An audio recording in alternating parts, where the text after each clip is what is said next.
सतनाम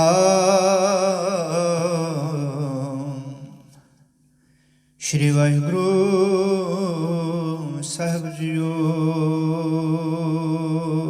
धनासरी महला पंजवा। तुम दाते ठाकुर प्रतिपालक, नायक खसम हमारे। निमख निमख तुम्हें प्रतिपालो, हम बारक तुमरे तहारे।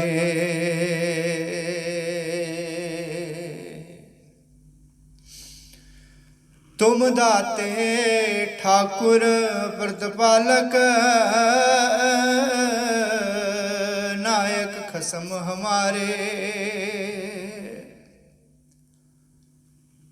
निमख निमख तुम्हें प्रतिपालो,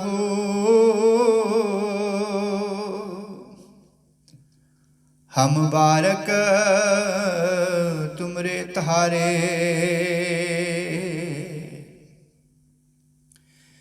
जहवा एक कवन गुण कहिए,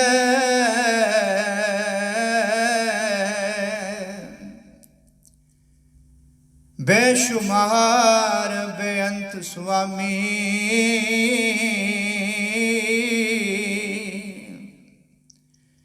तेरो अंत ना किन्हीं लहिए रहाओ। कोट पराध हमारे खंडो, अनक विधि समझावो।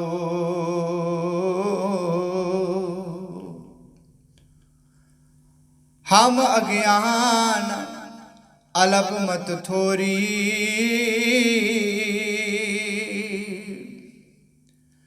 तुम आपन बिरद रखाओ। तुमरी शरण तुम्हारी आशा, तुम्हें सजन सुहेले।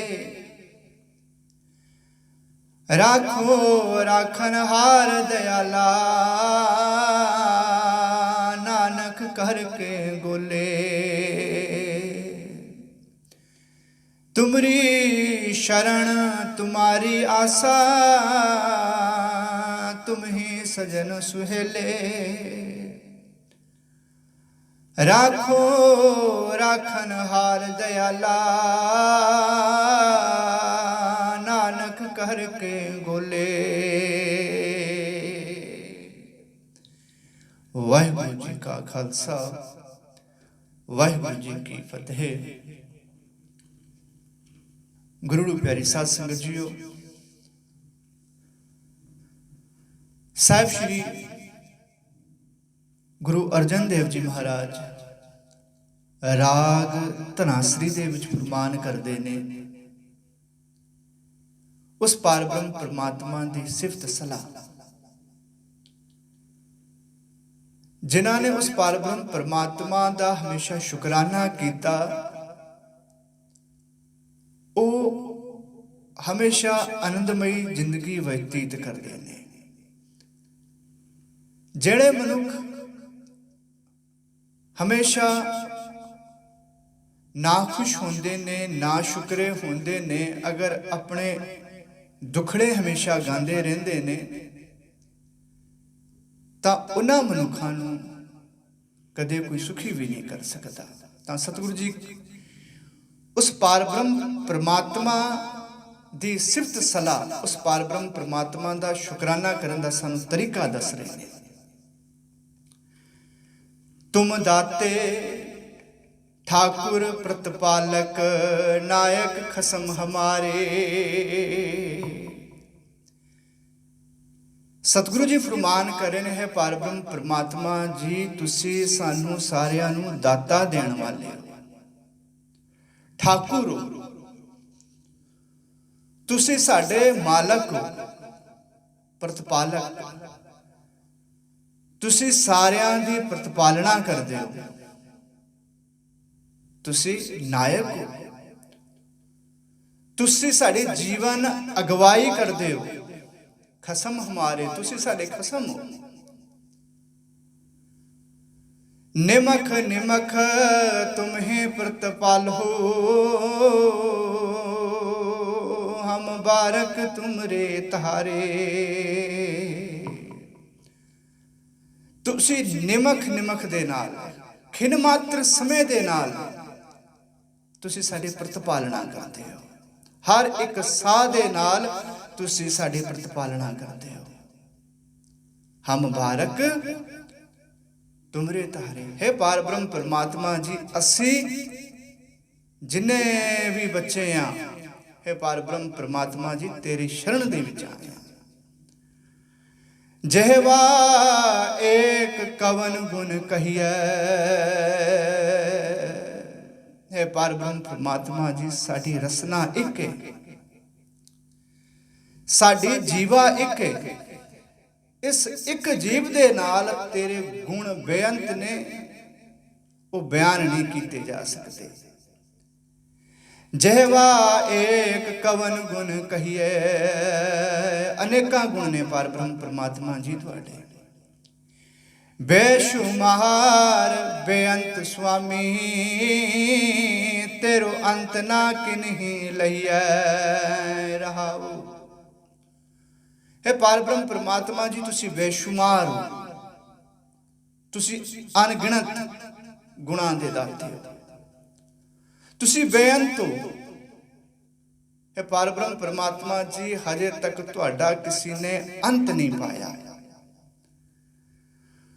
कोट पराध हमारे खंडो, अनक विधि समझाओ। तुसी साडे करोड़ा ही पाप नाश करते हो। तुसी अनेका ही यत्नां दे नाल सानू जीवन जुगत समझाउण दा यतन करते हो, लेकिन असी हम अज्ञान अलप मत थोरी,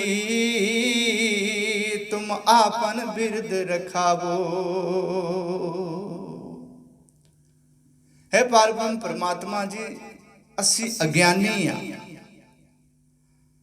साडी मत बहुत थोड़ी है।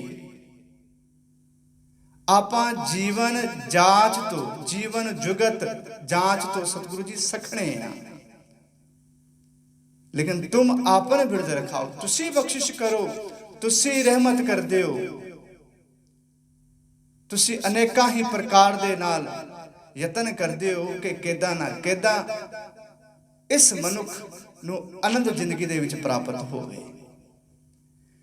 तुमरी शरण तुम्हारी आसा, तुम्हें सजन सुहेले।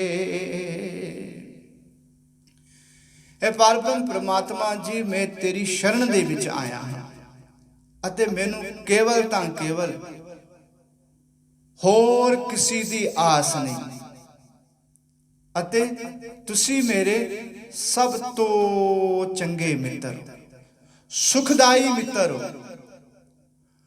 राखो राखन हार दयाला,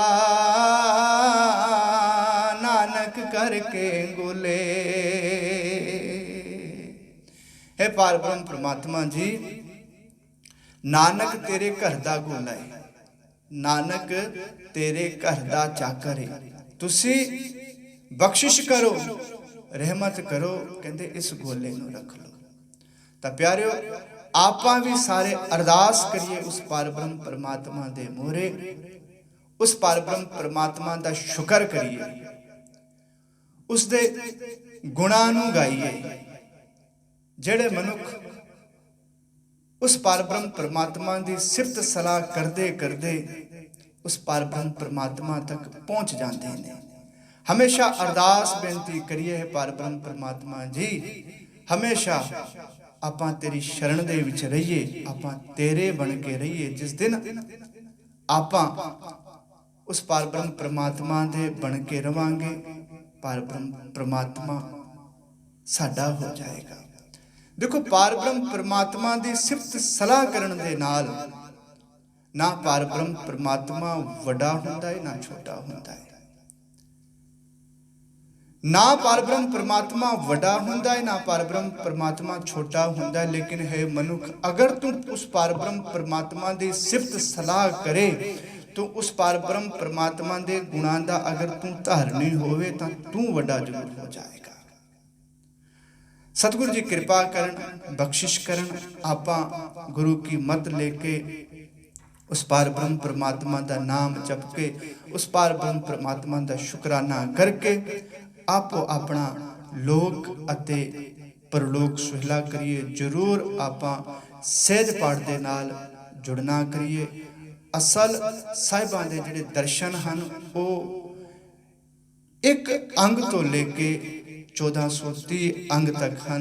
आपां एक एक शब्द एक एक शब्द ਨੂੰ विचार के पढ़ के उसनों आपां अपने जीवन दे विच लागू करिए, तां ही सतगुरां दे खुशी दे पात्र बन सकांगे। भुलां चुकां दी खिमा।